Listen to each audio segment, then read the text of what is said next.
नमस्कार मित्रांनो, जास्त घेतल्यामुळे भाषणात विसरण्याचा छगन भुजबळ यांचा जरांगे यांच्यावर घणाघाती हल्ला.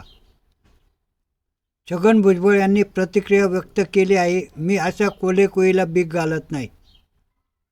त्यांच्या जन्माच्या आधीपासून मी आंदोलन करतोय असं सांगतानाच त्यांच्या भाषणातच विसंगती होती. जास्त घेतल्यामुळे त्यांना विस्मरणाचा त्रास झाला असेल अशी टीका छगन भुजबळ यांनी केली आहे. छगन भुजबळ यांनी मीडियाशी संवाद साधताना जरांगे पाटील यांच्या प्रत्येक टीकेचा समाचार घेतला. तुला बघतो असं ते सारखं बोलत होते. छगन भुजबळ अशा कोलेकोईला दाद देत नाही.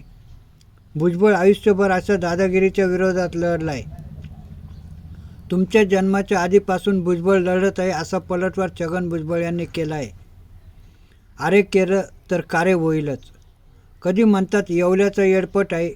मी जर म्हटलं हातवारे करत इशारा ते बोलायचं नाही असं ठरलं आहे. जास्त घेतल्यामुळे त्यांच्या भाषणात विसरण्याचा भाग जास्त आला. जास्त घेतल्याचा हा परिणाम आहे. आता ते 20 जानेवारीपर्यंत शांत बसणार आहेत. ते हॉस्पिटलमध्ये राहतात. ते एकतर हॉस्पिटलमध्ये तर राहतात किंवा बाहेर तरी. त्यांची 12 इंचाची छाती आहे. छाती जास्त ठोकू नका. छातीत गडबड होईल. तब्येत सांभाळा. अरे म्हटलं तर कार्य होईलच. सारखं बोलत राहिलं तर मला बोलावं लागेल असं भुजबळ म्हणाले.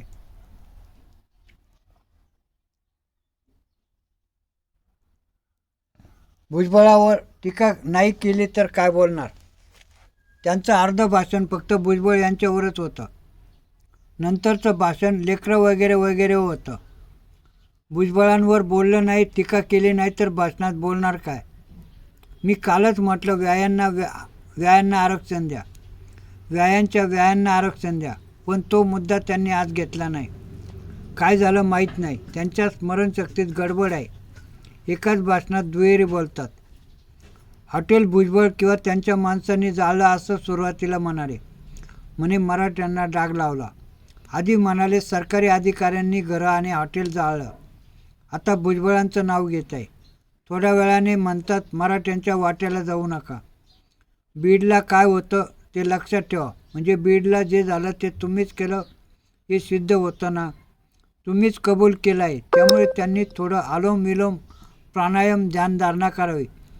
त्यांच्या भाषणात विसंगती येणार नाही असा चिमटा भुजबळांनी लगावला.